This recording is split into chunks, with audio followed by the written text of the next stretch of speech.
Hello and welcome to Voices of the Diaspora, a KTE Production. I am your host, Telemachos Grigoriadis, and today I wanted to talk a little bit about Alexandros Ypsilantis, a very important Greek figure of the 1800s, the 19th century, very important figure for Hellenism, for Greek history generally, and I would say still extremely relevant to Greeks and non-Greeks of the modern day. Okay, I think this is somebody that both Hellenes and Philhellenes should study. So we're going to get into a little bit about what Ypsilantis' worldview was and how his worldview influenced his actions during the Greek War of Independence, or Hellenic War of Independence, or maybe some might say Roman War of Independence, but that's a conversation for another time. So some background first, of course, 1453, in the city of Constantinople, the capital of the Eastern Roman Empire,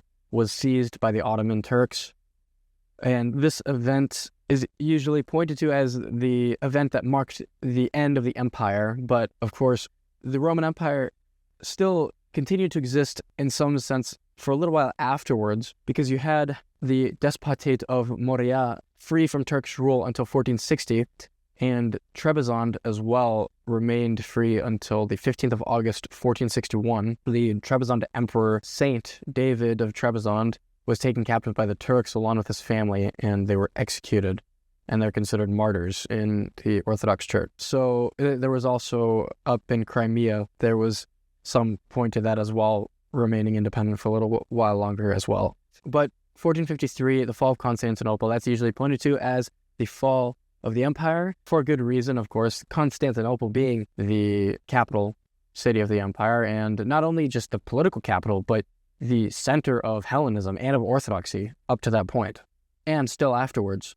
During the Ottoman Empire, Constantinople continued to be extremely important, and really the ethnarch of the Greek people, and really, in a sense, just the leader of Orthodox Christians all throughout the empire, was the Patriarch of Constantinople and was still centered in Constantinople. So after the fall of Constantinople, the Hellenic people and other peoples of the Balkans were then under foreign occupation for the next few hundred years. By the beginning of the 19th century, the Hellenes were successfully beginning to organize a plan to free themselves from Turkish rule.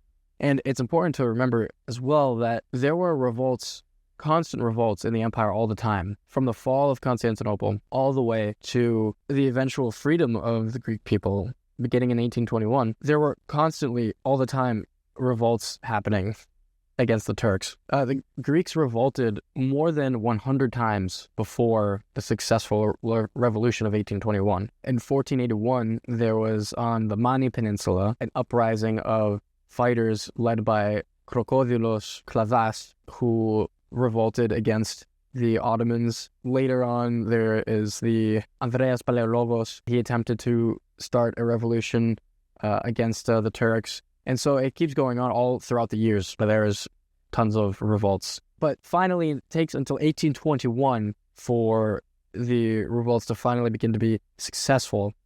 And of course, there's many factors involved in this, or many people involved, and one of the most important factors was the Filiki Eteria, which was a secret organization that we'll talk about in a second. But I want to point out as well that before the revolt took place, there was a lot of intellectual changes happening, because you basically saw what can be described as a cultural revolution first, before the actual revolt against the Turks.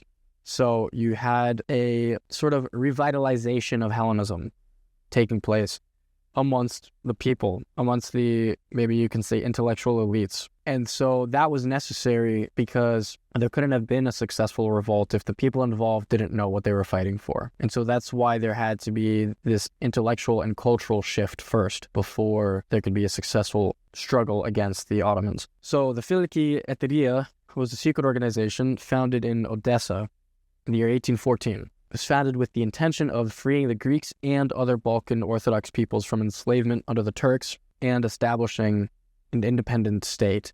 And what has to be remembered that a lot of people miss about the Greek Revolution is that it really didn't start as just a Greek revolution, but it really started as, you can say, really a Roman revolution.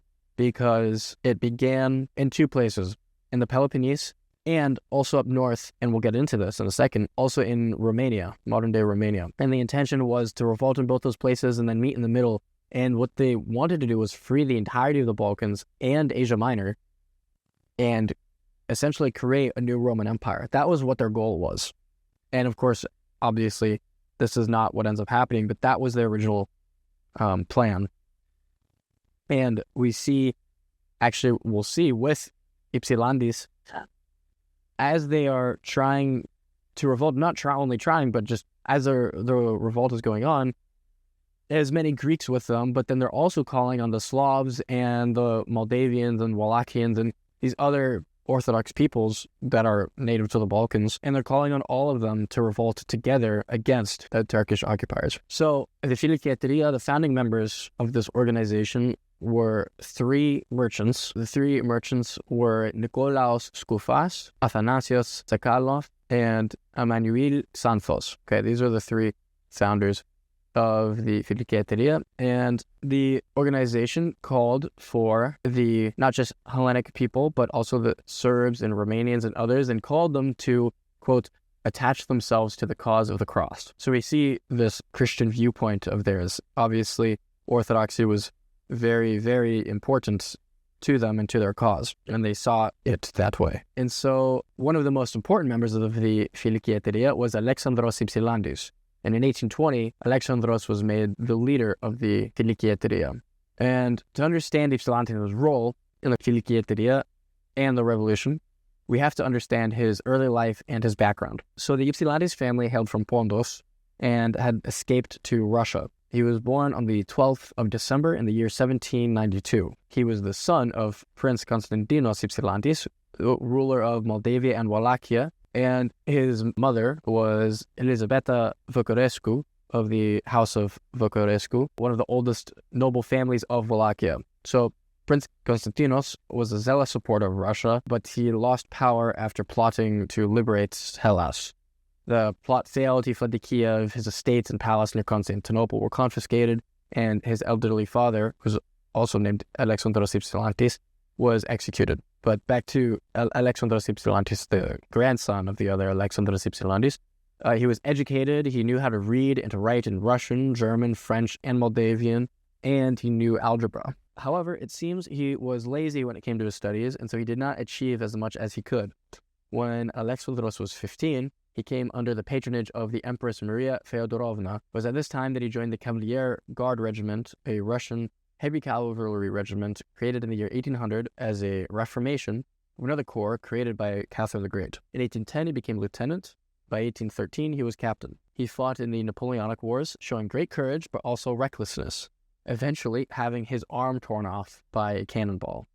He was then immediately promoted to colonel. And you'll notice this, too. If you look at paintings of Ypsilantis, you'll see he is, in fact, missing his arm, which, funny story about that, for a long time, when I was younger, and I would look at this one painting of Ypsilantis, I believe it's when he's crossing the river Prat. I believe you'll see he is sort of posed up, and I always thought, I didn't realize, this was a long time ago when I was younger, I didn't realize that he was missing an arm, so I just kind of assumed that he must have, like, his arm, like, crossed over. It kind of, if you look at the painting, you'll see what I mean. It almost looks like his arm is sort of crossed over his chest, but I thought it looked strange. I was like, where's his hand? You know, I couldn't figure, I was, like, a little lost. And then later I was like, oh, actually, it's just not even there. He just doesn't have one. So I didn't notice that when I was younger. But anyway, due to his injury, he was unable to continue his involvement in military service. But he kept a cheerful spirit, and this caused many people to take an interest in him. And obviously, this apparent inability to be involved in military service didn't stop him from revolting against the Ottomans, as we'll see. But even the Tsar, Alexander I, took an interest in him, making him one of his adjutants. He attended the Congress of Vienna along with the Tsar, where he was of particular interest. In the year 1817, he became Major General and commander of the 1st Brigade of Hussars. It was in 1820 when the Filiki Eteria first reached out to Count Ioannis Kapodistrias to be the head of the movement. Some might say now Saint Ioannis Kapodistrias. I guess we don't know for sure yet. There's been no, as far as I know, there's no official announcement of Ioannis Kapodistrias' glorification. but there have been a lot of talks. I'm sure a lot of people have seen there's been a lot of talks about Kapodistrias being glorified as a saint. And by the way, maybe this is controversial, but in the Orthodox Church, we don't believe in canonization of saints. We believe in glorification of saints because we don't decide who's a saint and who's not. Whether we recognize it or not, the saints are with Christ in the kingdom of heaven. But when we know someone is a saint, we recognize them, and that's why we say they're glorified as a saint. But that's another topic for another time. But, so what happens? Until this time when they're reaching out to Kapodistrias, the movement was headed by a group of around a dozen individuals, but they needed a leader. So Count Kapodistrias was a Hellene who hailed from the island of Kerkyra, or Corfu, is also another name for the island. Kapodistrias was the foreign minister of Russia, and he was very close to the Tsar, having great influence over him. And the Filiki Eteria believed that Kapodistrias was the most ideal figure to be selected as their leader, for he had publicly expressed sympathy with Hellenic aspirations. Alexandros led a delegation from Moria to Moscow and offered the position to the Count.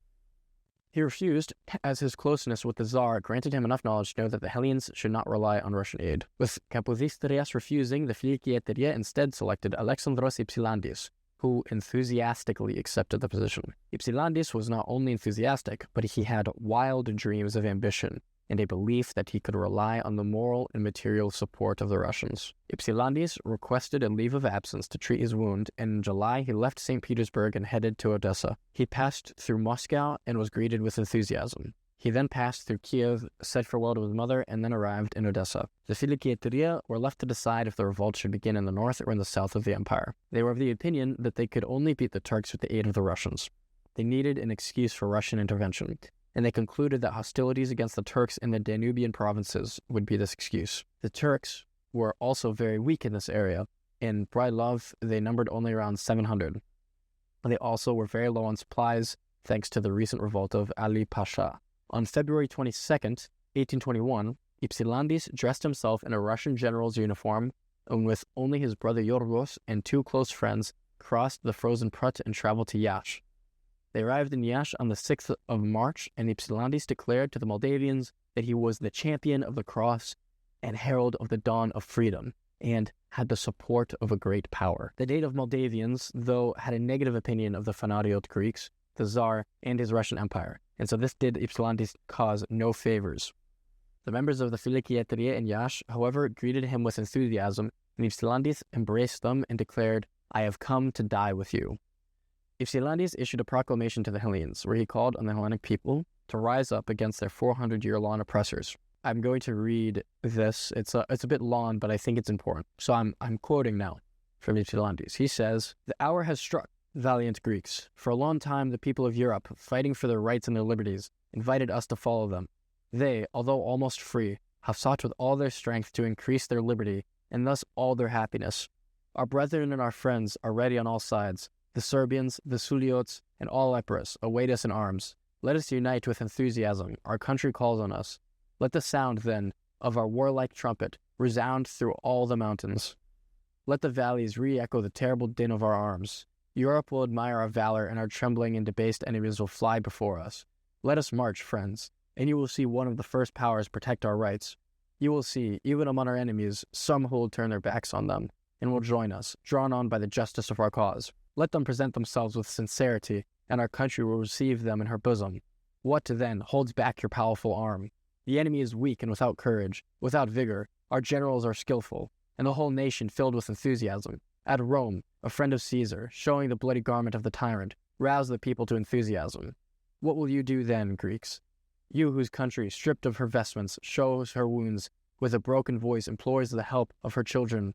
Providence, my dear fellow citizens, taking pity on our misfortunes, has so combined affairs that with little trouble and efforts, we shall be able to acquire with liberty every kind of happiness. Turn your eyes, fellow citizens, and observe the deplorable situation. See our temples defiled, our children torn from our arms by our barbarous tyrants for their shameful pleasures, our houses despoiled, our fields devastated, and ourselves vile slaves. It is time to break an insupportable yoke, to deliver our country, to throw down the crescent from its height, to elevate the cross, the standard by which we may still conquer, and thus avenge our country and our holy religion from the profanation and the mockery of barbarians. Let us then all act with one mind, Let the rich sacrifice a portion of their wealth. Let the ministers of religion excite the people by their own example. Let the learned contribute by their useful counsels. Let our brethren who serve foreign powers, either in a military or civil capacity, each take his leave of the power whom he serves, and all united run the sublime and brilliant career which now opens to them. Union, respect for a holy religion, obedience to the laws, and to the chiefs, a noble bravery and constancy assure us of victory. It will crown with laurels ever verdant our heroic efforts. It will engrave in ineffaceable characters our names in the temple of immortality for the example of future generations. The country will recompense her true children who obey her voice by the price of glory and of honor. But she will reprove as illegitimate and as Asiatic bastards those who show themselves deaf and disobedient to her call, abandoning their name like that of traitors to the malediction of posterity. Let us recollect, brave and generous Greeks, the liberty of the classic land of Greece, the battles of Marathon and Thermopylae. Let us combat upon the tombs of our ancestors, who to leave us free fought and died. The blood of our tyrants is dear to the shades of the Theban Epaminondas and of the Athenian Thrasybulus, conquered and destroyed the thirsty tyrants. To those of Harmodios and Aristogiton, who broke the yoke of Pisistratus. To that of Timoleon, who restored liberty to Corinth and to Syracuse. Above all, to those of Miltiades, Themistocles, Leonidas, and the 300 who massacred so many times their number of the innumerable army of the barbarous Persians. The hour is come to destroy their successors, more barbarous and still more detestable. Let us do this or perish. To arms, my friends, your country calls you. End quote. So, this proclamation shows very well why Ypsilantis began the revolution. He is fighting for Hellas and for orthodoxy. Throughout his proclamation, he calls for unity of the Hellenic people. The Hellenic people to him are not just the people who live in the borders of the Ottoman Empire and speak the Hellenic language, but all those who are of Hellenic descent and live anywhere in the world. For he says, quoting now, "Let our brethren who serve foreign powers either in a military or civil capacity each take his leave of the power whom he serves, and all united run the sublime and brilliant career which now opens to them. Let them each pay to his country the tribute which is due to her." End quote. And he speaks quite a bit of the ancient Greek Hellenic heroes. He uses them as examples to show who they should be inspired by. And of course, he also says things like down with the crescent and up with the cross. He's showcasing that in his conception of reality, what he is doing is for orthodoxy, he's for God, he's fighting for Christendom. So that's what we see here. We see the importance of the Orthodox Christian faith to Ypsilantis' worldview. In his proclamation, he calls to attention the Serbs, Tuliots, and Epirotes, all of whom are Orthodox Christian tribes. And he's also awaiting the intervention of the probably most powerful Orthodox power at the time, the Russian Empire. And he has stationed himself in Romania, a region with a native Orthodox Christian majority. So we see here the importance of orthodoxy to him. And by the way, what I just read is not the full text of his speech, but it's an important, a very important, relevant section of the text that I feel is important to read to get a good understanding of Ypsilantis' worldview and why he's doing what he's doing. But you can also read from a letter written by Ypsilantis to the Tsar, where he says this, I'm quoting now, "The noble movements of peoples come from God, and no doubt by God's inspiration. The Greeks are now rising to overthrow the 4th century yoke. Duty in relation to the fatherland and the last will of my parents induced me to devote myself to this cause. A few years ago, a secret society was formed among the Greeks with the sole purpose of liberating Greece. It has grown rapidly, and its branches are spreading wherever there are Greeks. I dare to assure your Imperial Majesty that no human power can stop this noble impulse of the Greeks, and that resistance to the general desire of the nation can only ruin it forever, while by controlling its enthusiasm, one must hope to save it. Sovereign, will you leave the Greeks to their own fate?" End quote. Which, by the way, I think this is another quote that's really relevant to today as well, because nowadays you see a lot of people who argue about, who is a Greek? Is someone Greek if they were born in the modern-day nation-state of Greece? Is someone born outside of Greece but has Greek descent or speaks Greek? Are they Greek? Unfortunately, there are a lot of people who are sort of disrespectful to the Greek diaspora and want to consider them non-Greeks or less Greeks or whatever. They're LARPing, basically. They're fake. They don't understand what it's like to be Greek. If you haven't lived in Greece, then you're not a Greek. But then what are we seeing here with obviously a very significant person in Hellenic history in this quote? He says, its branches are spreading wherever there are Greeks. He's seeing a world where Greeks are all around the world. He views the world in that way, and even he himself is not even living in what political border of Greece. Greece is not independent. Are they all not Greeks because there's no political borders that call them Greek citizens? Obviously, that's ridiculous, but the logic that some people use today, they would, by their logic, be forced to apply it backwards and say Ypsilantis is not Greek, Kapodistrias is not Greek, Kolokotronis is not Greek. None of these people are Greek because they don't have Greek political borders and Greek citizenship to call them such a thing. And of course, some people would probably respond and say that I'm straw manning or something and be like, well, obviously they're Greeks because they were living in what becomes later the Greek political borders. Okay, what does that extend to? Does it only extend to the Greeks that lived in what becomes today the Greek political borders? What about North Epirus? The people that lived there that spoke Greek, had Greek descent, are they included? What about the ones that lived in predominantly Slavic areas, but they were Greeks? Do they count? Are they included? What about all the Greeks that lived in Romania? What about all the Greeks in Asia Minor? Because none of those places ever ended up in the modern day being under Greek political control. So why is it different there? So just some food for thought, I guess I'd say. So Ypsilantis clearly views the revolution as necessary because of their Hellenic ancestry. To Ypsilantis, it is their duty to live up to their ancestors. That's why he makes all these references to ancient Hellas. He's saying that the Hellenes are the descendants of these great heroes, and they must recollect the memory of their classical ancestors. So a liturgy is served in the Church of the Three Hierarchs in Iași, where the sword of Ypsilantis and many banners of the revolution are consecrated. Ypsilantis and the members of the Filiki Eteria were so confident in their victory that they swore not to shave their beards until the cross was atop the Hagia Sophia. Here we again see that their intention is to go all the way to Constantinople. You know, they didn't plan for the revolution to just be in the Peloponnese and stop there. They planned to rebuild the Roman Empire. That was their goal. That's the way that they saw things. So after Ypsilantis' proclamation, he sent a letter to the Tsar and another letter to Count Kapodistrias asking for their support. Ypsilantis received a letter back from Kapodistrias with him denouncing the revolution, upbraiding him for misusing the Tsar's name and commanding him to lay down his arms. His letter stated, I'm quoting, "Can any people rise, resurrect, and gain independence through the dark ways of conspiracy? This is not the opinion of the emperor. How dare you promise the inhabitants of the principality the support of a great state? You will not receive any help, either direct or indirect, from the emperor, for we repeat that it is unworthy of him to undermine the foundations of the Turkish Empire with the shameful and criminal actions of a secret society. Neither you nor your brothers are any more in the Russian service, and you will never receive permission to return to Russia."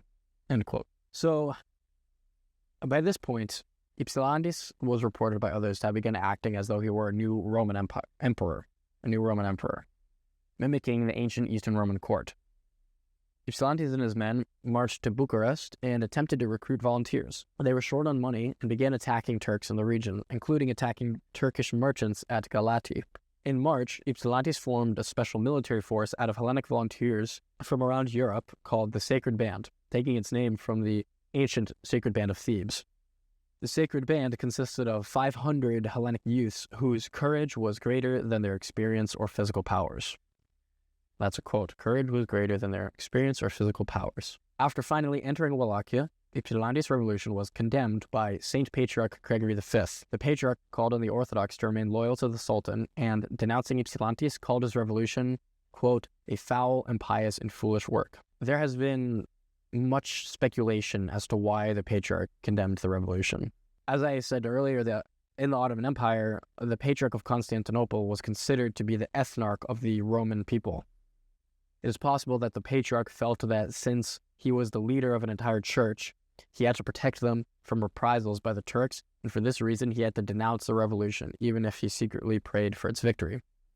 This is entirely possible. Maybe it's possible that St. Patriarch Gregory V was genuinely opposed to the revolt, but we have decent reason to believe that he did secretly pray for its victory. And it's not as if he would be alone in being opposed to it. There was a tradition at the time that existed among some of the church hierarchy who opposed from a moral and theological perspective the idea of revolting against leaders. And this was mostly, I think, a reaction to the French Revolution. A lot of them condemned the French Revolution for many reasons.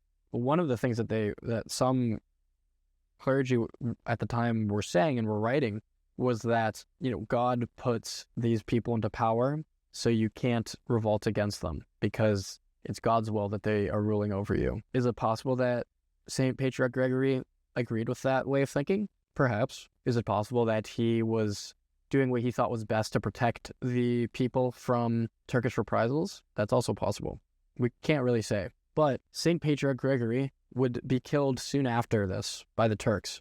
He was lynched on the main gate of the Patriarchate, and his body was dragged around the city by a mob until eventually being thrown into the sea. His body later washes up actually in Odessa, and we have his relics still today. So Ypsilantis and his men engaged the Turks in a few battles, but were ultimately unsuccessful. On the 7th of June, one of Ypsilantis' generals, Vasilios Karavias, while drunk, led the sacred band into battle against an Ottoman cavalry where they were horribly massacred. And after this defeat, Ypsilantis was infuriated, and he declared to his men, quoting, "Soldiers, no, I will no longer pollute that sacred and honorable name by applying it to you.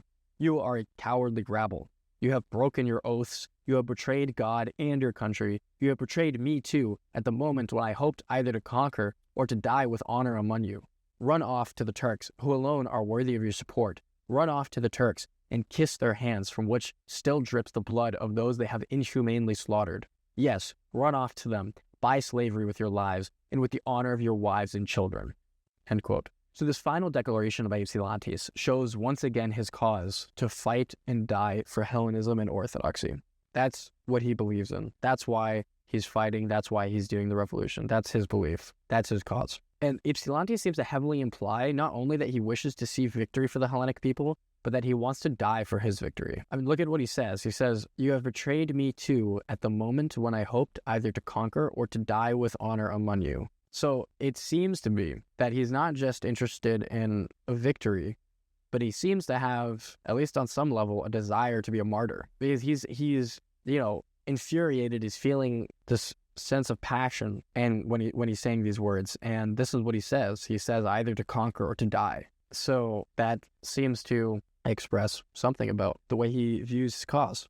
And even before, when he first arrived at Yaf, he told his comrades that he had come to die with them. So all throughout this struggle for independence, he seems to have this kind of radical fanaticism for his cause. It's sort of reminiscent of other figures, later figures, throughout the modern historical period, including outside of Greece. Think Yukio Mishima, who many people suspect that based on things he said throughout his life, things that he wrote, and what he ends up doing with his life, it almost seems like he had a desire to be a martyr. So there seems to be this pattern of figures throughout history where they are not just interested in struggling to win, but they're interested in struggling to be a martyr for a cause. So after this, Ypsilantis and what remained of his followers fled and attempted to negotiate with Austrian authorities. But Ypsilantis was arrested by the Austrians and kept in close confinement for 7 years until Tsar Nicholas I requested his release. And so actually the Austrians had basically a law that they would arrest anyone who tried to revolt in these other states. They would arrest them. So that's what's going on there. But Ypsilantis, after he's released, he lives in Vienna until he dies. And his final request was to have his heart removed and sent to Hellas. And his heart was actually mummified after it was taken out and is preserved in a church in Athens. It's been stated that Ypsilantis died from a broken heart. Perhaps that's why he wanted to have his heart removed. But Ypsilantis is a figure in history who had a fanatic love for his faith and fatherland. Seemingly, he was willing to do almost anything to achieve freedom for his people. He seems to have been quite a romanticist, wishing to either lead a revolution and become a hero equivalent to his ancient ancestors, or die while trying. The actions of Ypsilantis heavily impacted the rest of the Hellenic Revolution. Of course, he was not successful, but had he not begun the revolt in the north, it is entirely possible that the revolution might not have been successful at all, anywhere.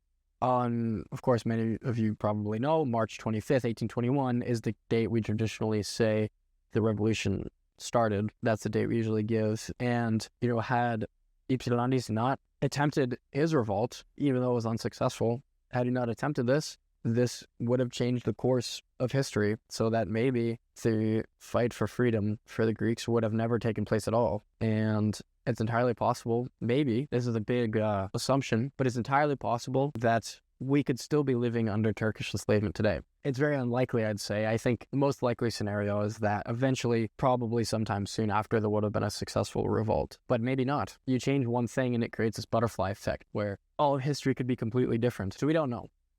And ultimately, Ypsilantis, he was not successful, but his actions gave the Hellenes a chance for victory. And so why is he so important? Of course, we're living in totally different times. We're not living today under Turkish enslavement.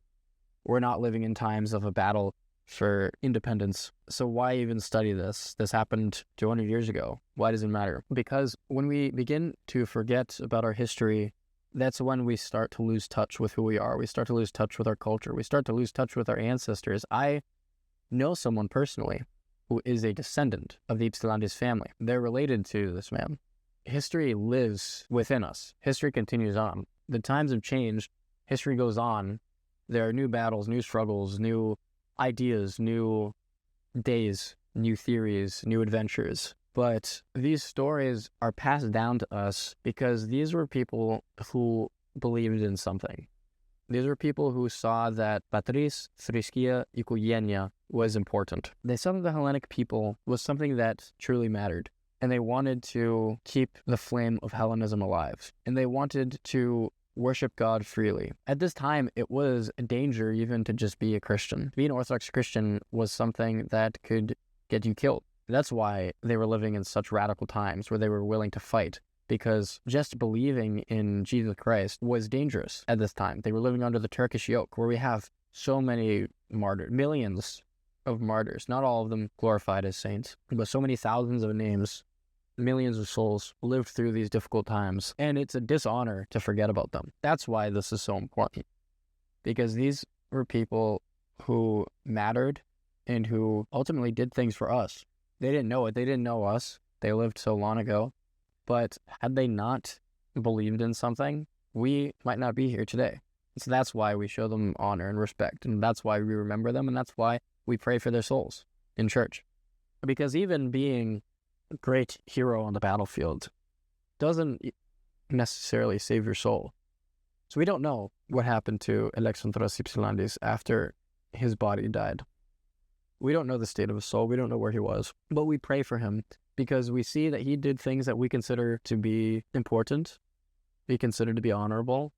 By we, I mean the Greek people as a whole, because he's considered one of our heroes. He's within we could say the canon of the Greek Revolution. He's alongside Kolokotronis and Diakos and all these other important names. So we don't know the state of his soul, but we pray that God forgives him of his sins and that he is accepted into the kingdom and that he is freed from enslavement to sin. So that's pretty much what I have for today. I hope that this was enjoyable. I hope this was interesting, informative, and entertaining. We would love to hear from you all in the comments about what we did well, what we did not so well, and what we should talk about on this podcast in the future. We would love to hear your ideas and anything else that you might have to say. So that's it for this episode. I hope you enjoyed, and I will see you on the next one. Christ is risen, Christos anesti, and we end it here.